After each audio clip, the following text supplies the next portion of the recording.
በየካቲት 23 ቀን 1888 ዓመተ ምህረት የተገኘው የአድዋ ድል ለድል አድራጊዎቹ ኢትዮጵያውያን ለአፍሪካውያንና ለመላው የጥቁር ሕዝብ የአሸናፊነት መንፈስን ሲያጎናጽፍ በአንጻሩ የጣሊያን ሽንፈት ነጮችን በጦርነት መርታት እንደሚቻል ለመላው ዓለም ሕዝብ ያሳየ ክስተት ነበር።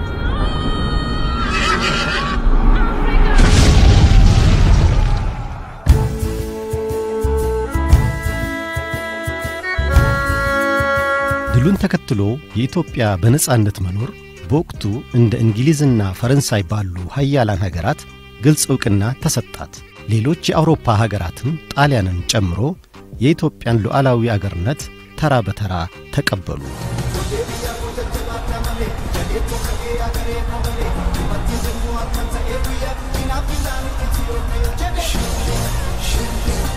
ጣሊያን በዓለም ፖለቲካ ላይ የነበራት ተሰሚነት ሲያሽቆለቁል የኢትዮጵያና የድል አድራጊው ሕዝብ ዝና በመላው ዓለም ናኘ።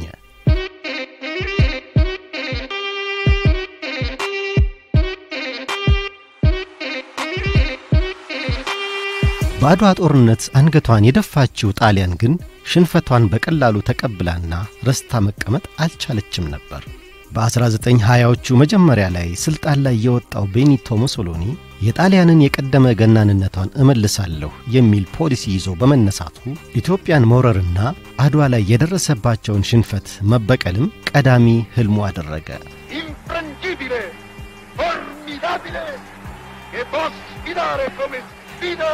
ፋሽስት ጣሊያን በ1928 ዓመተ ምህረት ኢትዮጵያን በመውረር ኃይሉን እያጠናከረ በተለያዩ የሀገሪቱ ክፍል በመስፋፋቱ የኢትዮጵያ አርበኞች በየስፍራው ተበታትነው በቆራጥነትና አልሸነፍ ባይነት ስሜት ተሞልተው ከጠላት ጋር ተፋልመዋል፣ ወድቀዋልም።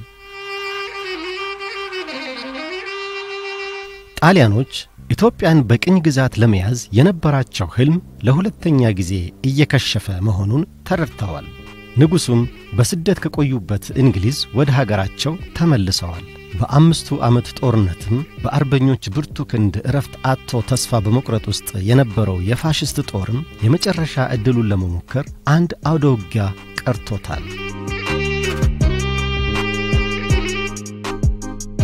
ነገሩን ተረድተውት በደቡብና በጊምራ በኩል አርበኞችን ሲያደራጁና ከንጉሱ ጋር ሲጻጻፉ የነበሩት ደጃዝማች ገዛኸኝ 350 የሚሆኑ አርበኞችን አስታጥቀው በከበደ ወልድ ዮሐንስ በኋላም ደጃዝማች በተባሉት መሪነት ወደ ኢሉባቦር እንዲዘምቱ አዘዙ። ዳግማዊ አድዋ ሊባል ወደሚችለው ሳምቤ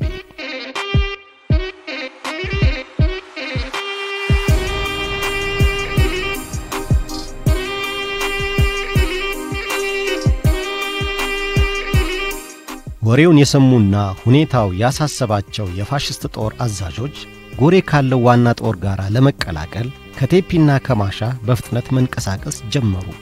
ሆኖም በባሮ ወንዝ ላይ የወልደ ማርያም ሆማና የአባ ጣሎ ጭፍሮች አደጋ ስለጣሉባቸው በደቡብ ዲዱ ላሎና ጎርዶሞ በኩል ጎሬ ገብተው የ300 ወታደሮቻቸውን ሕይወት አተረፉ። ወልደ ማርያም ማሆ የሚባል ከዛ አባ ጣሎ የሚባል ባሮ ወንዝ ላይ ሲያስቸግሩ እነዚህ ጣሊያኖች ከቴፒ የመጡትን መንገድ ከልክሎ አስቸግሮ ወደ ዲዱ ላሎ ያስመለሰና ከዛ በጎርደሞ እንዲገቡ አምልጦ እንዲገቡ ይሁነው እና ከቡሬ ማለ በቃ ሳምንት ስለሆነ ሁሉም ነው ከጋምቤላ ራሱ መጥቷል።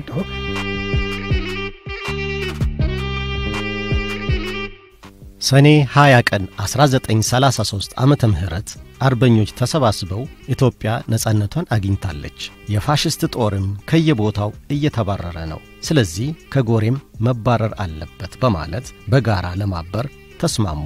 ለዚህም እንዳይካካዱ ደብቀው የነበረውን የኢትዮጵያ ባንዲራ አውጥተው በመዘርጋት ተማማሉ። ለሕዝቡም የፋሽስት ፕሮፓጋንዳን ከንቱነት ስላስገነዘቧቸው ሕዝቡም ድጋፍ መስጠትና ተባባሪነቱን መግለጽ ጀመረ።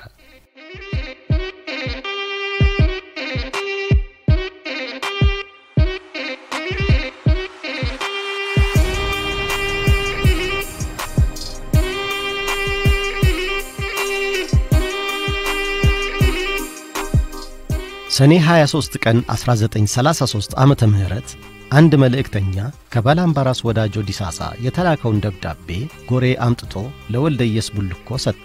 መልእክቱም 12 ባታሊዮን የፋሽስት ጦር የቃውስን ወንዝ ተሻግሮ የሳይለምንና የዲዱን ሕዝብ እያሰቃየ ንብረቱንም እየዘረፈ ወደ ጎሬ እየገሰገሰ መሆኑን የሚገልጽ ነበር።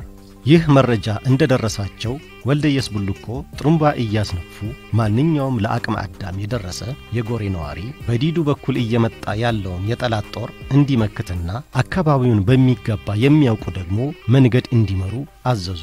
አርበኛ ዘውዴ ለሙ ደግሞ ምርኮኛ በመምሰል የጠላትን ጦር መንገድ አስተው ወደ ቀበር ወንዝ የሳምቤ ሜዳ ዳርቻ እንዲያመጧቸው ስልት ተነደፈ። ሻምበል ወልደየስ ቡልኮ ባምባል የሚታወቀው በኮማንድ ሴንተር ይሄንስ አካባቢ ሲገዛ ነበር። ምን ያረጋል ኢንፎርሜሽን ሲያገኝ ዲዱ ነው በሳምቤ አካባቢ ያሉ አርበኞችን ያደራጃቸዋል። እነ ማርጎቦካ ባምባል የሚታወቁት እና ሌሎችም ፓትሮቶች አሉ። እነሱን ያደራጅና ምን ያረጋል እነ ዘውዴ ለሙን ያደራጅና በቀጥታ ሁለት ነገሮችን ስትራቴጂካሊ ፍሬም ያረጋሉ። ሰላዮቹን ከነሱ ጋር መቀላቀል አንድ ስቴፕ ነው አይደለም። ሌላኛው ደግሞ የቀብር ወንዝ ላይ ያለውን ድልድይ ወደ ሰኔ መግባ ላይ ነው። ትልቅ ወንዝ ነው ቀብር ወንዝ። ድልድዩ እንዲቆረጥ ነው። ሰላዩ ሄዶ ከነሱ ጋር ተቀላቀለበት ዳይሬክሽኑ በቀጥታ በድልድዩ በኩል ለማምጣት። ሌሎቹ አርበኞች ደግሞ ድልድዩን ካታርጎ ይጠብቃሉ። ትልቅ ቀበር የሚባል ወንዝ አለ። አሁን ተንጠልጣይ ድልድይ የተሰራበት ቦታ ላይ ድልድይ በእግር ሰዎች የሚሻገሩበት የእንጨት ድልድይ አለ። አቢ በጣም ከፍተኛ ረግረግ አለ። በዛን ወቅት እዛ አካባቢ ላይ አርበኞች ያላቸው መሳሪያ ይዞ ግማሹ በጦሩ ግማሹ በጎራዴው ግማሹ ደግሞ በዚህ በኋላ ቀሩ መሳሪያ እንዲጠብቁ ተደረገ። አርበኞችም መጡ። ተከበበ ማለት ነው። ያ ቦታ ያ የሳምቤ ተራራ አሁን የምንመለከተው ተራራ እንዳለ ተከበበ። ወደ ዲዱ ሄደው ቺካቶ ጌለቾ ላይ ጡጴ የምትባል መንደር አለች። እዛ ጋር ድንገት ወጣ ሲሉባቸው ተገናኙ። ሊተኩሱባቸው ሲሉ እጅ ሰጡና አቶ ዘውዴ ተማረኩ። ላይላው ሲፒያ የሚባል አልፎ ጡጴ የምትባል ደረጃ ሲደርሱ መንደር ሲደርሱ ነው ወደ ሳምቤ ከሩቁ ይታያል። ትልቅ መንደር ነው ሳምቤ ማለት። አሁን ያንን ሲያይ በቃ እየተኮሰ ሲመጣ ወልደየስ ቡልኮ የሚባል በቴፒ በኩል አሸንፎ ጎሬ ጣሊያኖቹን ከቦ ያዛቸው አካባቢ ተወላጅ የሆኑ እዛ የተወለዱ ገዳሙ ግዛውና ታደሰ ግዛው የሚባሉ ኋላ ባላምባራስ ነው የሆኑ እነዚህ መንገድ እንዲመሩ አድርጎ ከዚህ ጠዋት የተነሱት በ8 ሰዓት ላይ ደረሱ። ሻለቃ መስፍን ስለሺም ከመላው ሀገሪቱ የተውጣጡ አርበኞችን አስከትለው ከአዲስ አበባ በመነሳት ከደቡብ ወደ ጅማ ያፈገፈገውን የጀነራል ጋዜራ ጦር ለመማረክ ወደ ጅማ መዝመታቸውን የሰማው ጀነራል ጋዜራ በአጋሮ በኩል ወደ ኢሉባቦር አፈገፈገ። ጀነራል ጋዜራ የሚባለው ያዘውን ይዞ መኪናውን ይዞ ወደ አጋሩ ይሸሻል። አሁንም ከኋላው ጠላት ስላለ ሲሸሽ በደሌ ላይ ራስ መስፍን ይገጥሙታል፣ ያሸንፉታል። የመጨረሻው ቀላል መሳሪያ ይዞ ጮራ ደርሶ እዛም ህዝቡ ሲነሳበት ወደ ገባ ሲሄድ ወሩሙ ሲደርስ የባሰው ነው እየከበደ መጣ። አልጌ ይደርሳል። ከአልጌ ሱጴ ከሱጴ ዶረኒ ከዶረኒ የብርብር ወንዝ ተሻግሮ ወደዚህ ዩብዶ ላይ እንግሊዝ አገኘ። ለነሱ እጅ ሰጠ። በቃ እሱ ተረፈ። ሻለቃ መስፍን ጎሬ እንደደረሱ ወደ ሳንቤ ለዘመተው አርበኛ መልእክተኛ ላኩ።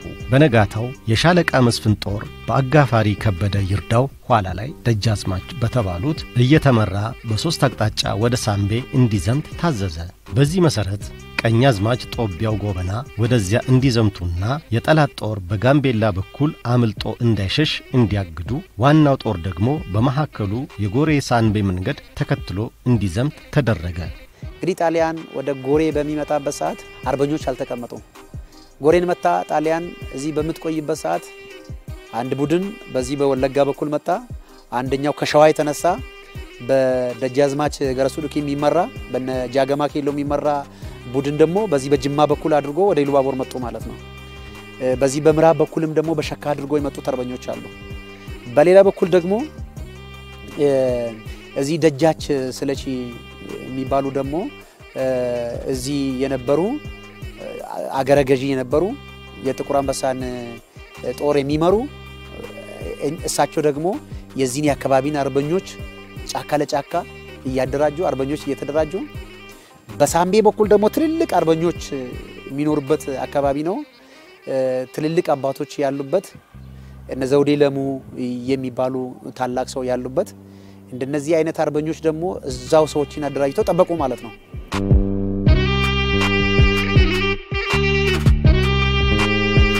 የፋሽስቶቹ ጦር ዋናውን መንገድ ወደ ቀኝ በመተው ወደ ጋምቤላ ለማምለጥ እንዲያመቻቸው መጪ የተባለውን ተራራ ጫፍ ለመያዝ ሲገሰግሱ የአጋፋሪ ከበደ ይርዳው ዋና ጦርና የመቶ አለቃ ላቀው አባፈርዳና የወርቁ አየለ ጦር የተራራውን ተረተር በመቆጣጠር የጠላት ጦር ወደ ኦቾር ሸለቆ እንዲያፈገፍግ አደረገ። የራስ መስፍን ጦር መጣ። ራስ መስፍን መጥቶ መጪ የሚባል ተራራ ጎሬ ሆኖ የሚታይ እዛ ሰፈሩና ደጃዝማች ከበደ ይርዳው የሚባለውን ላኩ እና በመጨረሻ ኮቾር የሚባል ቦታ ብዙ ሰው ገደሉ። እነሱ ከኛም ብዙ ሞተ። በአጠቃላይ 1000 ሰው ይሆናል ተብሎ ነው የሚገመተው። አሁን ወደ ኋላ ወደ ዋናው ጉራመሊ መመለስ ጀመሩ። ጎጶን ለቀቁ። እየለቀቁ በቃ በፊት ለፊት መሄድ የለም። አሁን በሰሜን በኩል በደኑ ውስጥ እያደረጉ በሰሜን በኩል ሳምቤ ከተማ ደረሱ። ረቡዕ ነሐሴ 2 ቀን 1933 ዓመተ ምህረት የሻለቃ መስፍን መደበኛ የሸዋ ጦር ከመጪ ተራራ ግርጌ ተነስቶ ጠዋት በማለዳ ጎጶ ላይ የተማረከውን መሳሪያ ለአካባቢው ሕዝብ በማደል እንዲዘምት አደረገ። በዚህም ሁኔታ አርበኞች ሳምቤ ውስጥ ቦታቸውን መያዝ ጀመሩ። ባንዳዎቹም ከከተማው እየወጡ ወደ ኢትዮጵያውያን አቅጣጫ መምጣት ሲጀምሩ የአገሬው ሕዝብ በስሜት ወደ ሜዳው መግባትና መተኮስ ስለጀመረ ሜዳው የጦር አውድማ ሆኖ ዋለ።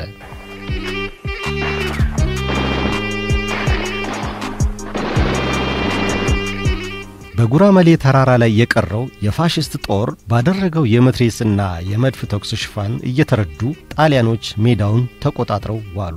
በዚህ ጊዜ ከዲዱ ከሌቃና ከከቶ የመጣው ሕዝብ በተለያየ አቅጣጫ ወደ ሳምቤ ሲጠጋ ጣሊያኖቹ ከሁሉም አቅጣጫ ስለተከበቡ በሳምቤና በድልድዩ መካከል ያለውን መንገድ በመያዝ መከላከል ጀመሩ። የምዕራብ ኢትዮጵያ ጦር ወደ ጎሬ ዘመተ ማለት ነው። ትልቅ ውጊያ ተካሄደ እዚህ ከተማ ላይ። በዛን ጊዜ እዚህ ውጊያ በሚካሄድበት ሰዓት በዚህ በሚዛን በኩል ደግሞ 12000 የሚጠጋ ጦርን የያዘ ሰራዊት ወደ እዚህ መጣ ማለት ነው። ከቡሬ ከበደሌ ከመቱ አሁንም ጦርነቱ ያደረገ ሲሄድ ከመሃል ሀገር ያሉት አርበኞች በጀነራል ጃገማ ኬሎ የሚመራው ኃይል ከመሃል ሀገር ይንቀሳቀሳል። በነጃ ሌንሴ ኬሎ ነጃገማ ኬሎ ጀነራሎች ከሀገር ውስጥ ያሉት አርበኞች ከሰንትራል ያሉት አርበኞች ከጅማ ከወለጋ ለራስ ምሮ ክተት ይመጣሉ። ጦርነቱ አሁንም በጣም እየተጠናከረ ሲሄድ እየተጠናከረ የመጣው የጣሊያን ኃይል ተጨማሪ ኃይል ሲመጣ እየተመታ እየተዳከመ ሄደ። ፋይናል ቪክቶሪው ላይ ራስ መስፍን ስለሺ በእንግሊዝ ጀነራሎች ራሳቸው እና ጀነራል ዳላስ እንደተካፈሉበት ነው።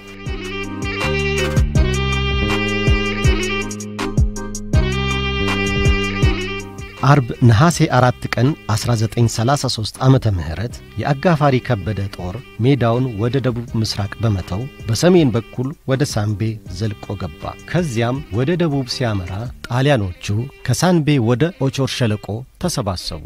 በጉራመሌ ተራራ ላይ የቀረው ጦር በሁሉም አቅጣጫ መከበቡን ስለተረዳ ቀደም ሲል በሻለቃ መስፍን ያለ ተጨማሪ ደም መፍሰስ እጅ እንዲሰጡ 3 የሀገር ሽማግሌዎችን ደብዳቤ አስይዘው ልከውበት በነበረው መሰረት የተኩስ አቁም ስምምነት ጠየቀ። ከዲዱ ከከተው ከሚባል ንብረታቸው የጠፋ ሰው የሞተባቸው እንበቀላለን እያሉ ይከተላል። ከተሉ። እነሱ ደግሞ በአቋራጭ በሌላ አቋራጭ መጥቶ እዛ ሳምቤ ደርሰዋል። ምን እናድርግ ሲባል በተለይ አንድ የታወቀ ሰው አለ በንቲ ዳኛ የሚባል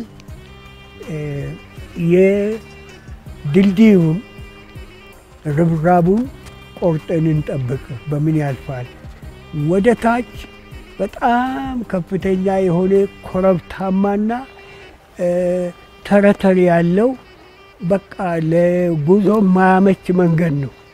ሆን ብሎ ነው ወደዛ ያመጡት እንጂ መንገድ ቀጥታ እንደዚህ ወደ ሌቃ የሚሄድና ወደ መቶ የሚሄዳል በዛ ዞሮ ወደ ጎሬ የሚሄዳል ዘውዴ ለሙ የሚባል ነው እና ሌሎችም አሉ። እንግዲህ ይሄ ይቀላል ብሎ ነው ያመጡት።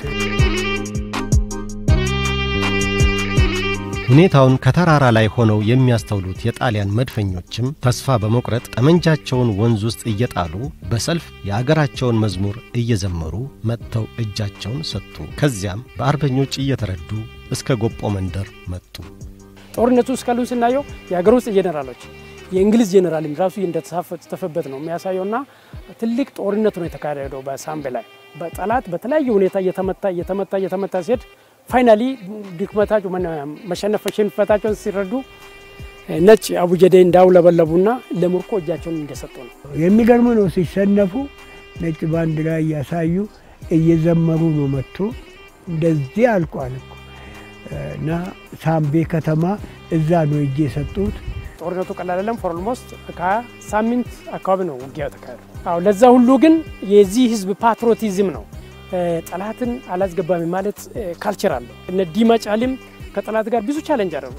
ለፈተን ሳይሉም በአርበኝነት ህዝቡን ለውጭ ወራሪ ሀገር ለውጭ ኃይል ለለመገዛት ኢነርታንሱ ያንትኑ ነበር በውስጣቸው የዛ ባህል ነበር። ላው ደግሞ ተጨማሪ አርበኞች ከገምቤላ ከደቡብ ከሴንትራል ገቨርንመንት እና ቶታሊ ኢትዮጵያ አርበኞች የተገኙበት ነውና ዛዘ ፋይናል የመጨረሻው የኢጣሊያን ጋር የሚደረገው ጦርነት ዋንስ ያበቃለት እዚህ እንደሆነ ነው በታሪክ የሚታየው።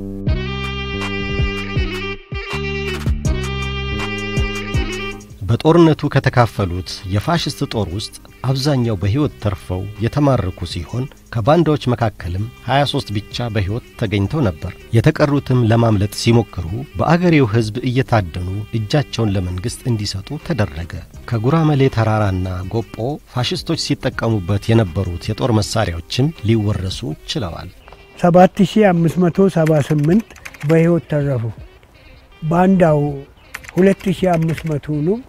በአጠቃላይ የተካፈሉት ቦታ የተገኙት 12 ባታሊዮን ነው። 12043 መድፍ ተይዘዋል። ሌላውን ከላይ ሲወርዱ ወንዝ ውስጥ ነው የጣሉት። መትረየስ 150 ነው።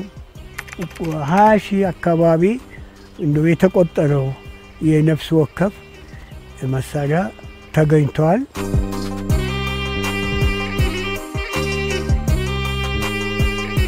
ለምርኮኞቹም በየቦታው ግብዣ እየተደረገላቸው ነሐሴ 5 ቀን 1933 ዓመተ ምህረት ወደ ጎሬ ካመጧቸው በኋላ እንደየጉዳታቸው መጠን ሕክምና እየተደረገላቸው በጮራና በበደሌ ላይ ከተማረኩት ጋራ በድምሩ 19750 የፋሽስት ጦር ምርኮኛ በአንቦ በኩል በቀኛዝማች ሙላቱ በየነ አማካኝነት ስንቅ ከሀገሬው ገበሬ በግዢ እንዲያገኙ በጉዞ ላይ ምርኮኛ ቢሞት የሀገሬው ሰው ተሰብስቦ በምስክር ፊት በስነ ስርዓት እንዲቀብርና ንብረቱም እንዲመዘገብ የሚያዝ ባለ 12 አንቀጽ መመሪያ ተዘጋጅቶ በሰላምና በክብር ወደ አዲስ አበባ እንዲሄዱ ተደረገ።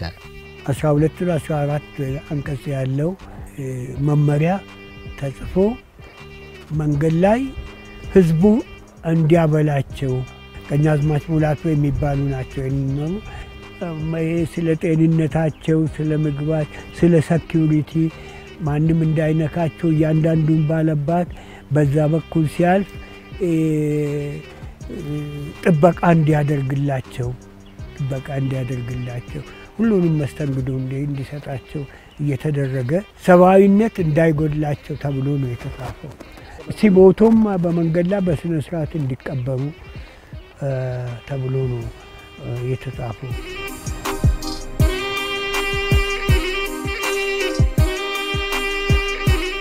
ፋሽስት ጣሊያን በ1928 ዓመተ ምህረት ኢትዮጵያን ስትወር በወቅቱ ኢሉባቦር ወለጋና ከፊል ከፋን ያጠቃለለ ሀገረ ስብከት ሊቀ ጳጳስ የነበሩት አቡነ ሚካኤል ሕዝቡ ለቀኝ ገዢዎች እንዳይንበረከክ ከፍተኛ ቅስቀሳን አድርገዋል። የጣሊያን ጦር ጎሬ የገባው በህዳር ወር 1929 ዓመተ ምህረት ሲሆን ይህንኑ ጦር መጀመሪያ መርቶ ያመጣው ኮሎኔል ማልታ የተባለ ጣሊያናዊ መሆኑን ታሪክ መዝግቧል። በዚህ ወቅት አቡኑ ከአርበኞች ጋር በመሆን ሳንቤ ላይ በመንፈሳዊ አባትነት የሚመሩትን ምእመን ሲያበረታቱ ነበር። ጣሊያን እንግዲህ አገራችንን ሲወር እኚህ አባት እዚሁ መንጋቸውን እየጠበቁ ህዝባቸውን እየባረኩ እየቀደሱ እየጠበቁ ለሀገራቸውም እየጸለዩ አገርን ኢትዮጵያን ሊወር ከመጣው ጠላት ጋራ ከአርበኞች ጋራ ሆኖ አርበኞችን እያበረታቱ አይዟችሁ እያሉ የበኩላቸውን ድርሻ እያበረከቱ ሰማዕትነትን ተቀብለው በመጨረሻው ሞቷል ማለት ነው። ህሊናቸውን አልሸጡ ለኢትዮጵያ ነው እንደዚህ የተናገሩት። ህዝቡ ተዋጉ ነው ያሉት። ህዝቡ እኚህ ጳጳስ ያንድ ብሔር ወይም ያንድ ሃይማኖት ወኪል አይደሉም፣ የመላው ኢትዮጵያ ናት።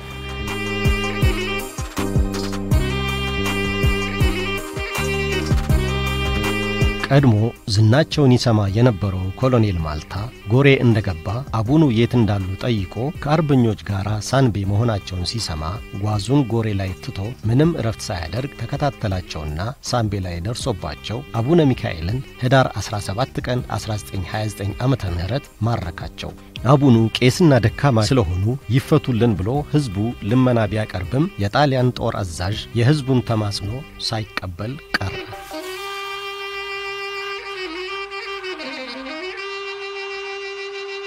በተጻራሪው ኮሎኔሉ ለሃያሉ የኢጣሊያን መንግስት ለመገዛት ቃል እንዲገቡና ህዝቡም እንዲገዛልን ይስበኩልን በማለት በልዩ ልዩ መሸንገያ ዘዴ ቢያባብላቸውም ብፁዕነታቸው ከአገራቸው ከኢትዮጵያ ጠላት ጋር እንደማይተባበሩ ገልጠው ለወራሪ ጠላት የተገዛ እንደ አሪዮስ የተረገመ ይሁን ብለው ውግዘታቸውን አሰሙ።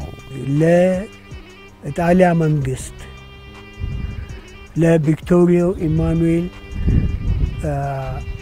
ስበኩ ወይም ህዝብን ወይም ከህዝብ ጋር አስታረቁ። ይሄ መንግስት የክርስቲያን መንግስት ነው፣ እንደ በፊቱ ትገዛላችሁ፣ ሌላ ነገር አይመጣም እና ህዝቡን አረጋግዱ፣ ፓሲፋይ አድርጉልኝ ሲሉ አይሆንም ብሎ ረገሙ። በቃ አቡነ ጴጥሮስ እንዳሉ ነው።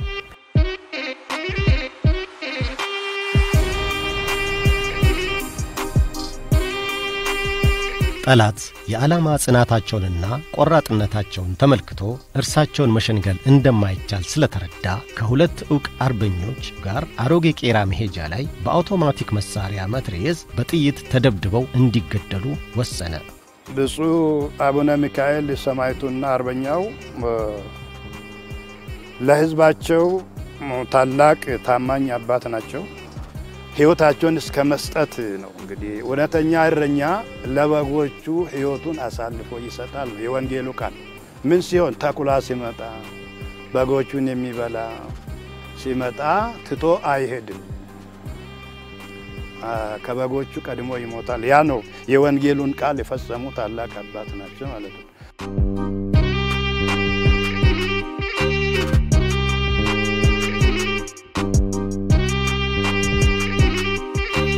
እኚህ ከመጀመሪያዎቹ ኢትዮጵያውያን ጳጳሳት መካከል አንዱ የሆኑት አቡነ ሚካኤል ለወራሪ ጠላት አልገዛም አልንበረከክም፣ ለዚህም የምትገዙትንም አውግዣለሁ ብለው እንቢ ለሀገሬ፣ እንቢ ለነጻነቴ፣ እንቢ ለሃይማኖቴና ለሰብአዊ ክብሬ በማለት ውድ ሕይወታቸውን ሰውተው በሰማዕትነት አልፈዋል። ስማቸውም በተመሳሳይ የዓላማ ጽናት ሕይወታቸውን ከሰውት ከሰማዕቱ አቡነ ጴጥሮስ ጋር በታሪክ ሲዘከር ይኖራል። እንግዲህ አንድ ሐዋርያ የተሾመበትን ህዝብ ለህዝቡ አባት ነው።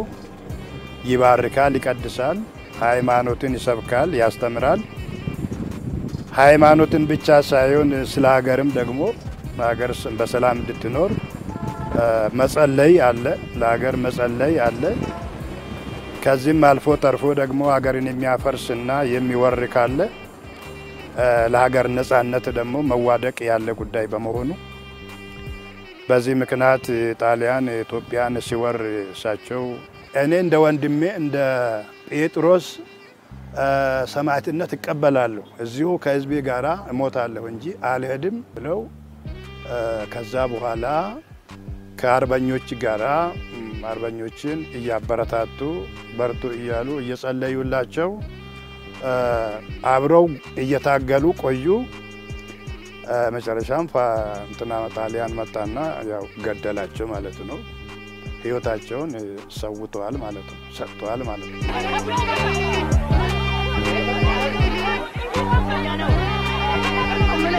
ኢትዮጵያውያን አርበኞች የመንፈስ ጥንካሬያቸው ለሃያላን ሀገራት ከሚገመተው በላይ ቢሆንባቸውም የዘመናዊ ጦር መሳሪያ እጥረትና በየዱር በገደሉ ከጠላት ጋር መዋደቃቸው አቅም ሊያሳጣቸው ቢሞክርም ወራሪውን ፋሽስት ጠላትን እምቢኝ ለማለት ችለዋል።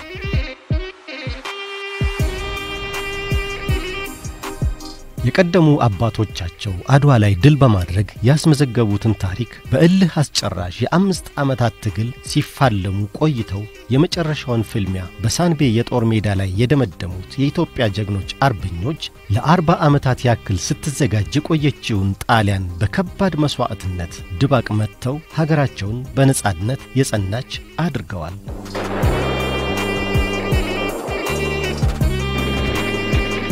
በሳንቤ የድል ሜዳ ላይ ከአራቱም የሀገሪቱ አቅጣጫ የተወጣጡ የኢትዮጵያ አርበኞች የተሳተፉበት ሲሆን መታሰቢያነቱም ለኢትዮጵያ ሉዓላዊነት ለተዋደቁና ለተሰዉ ጀግኖች አርበኞች እንዲሆን በየዓመቱ ሚያዝያ 27 ከጎሬ ከተማ 17 ኪሎ ሜትር ርቀት ላይ በምትገኘው የሳንቤ ጦር ሜዳ ላይ ተከብሮ ይውላል።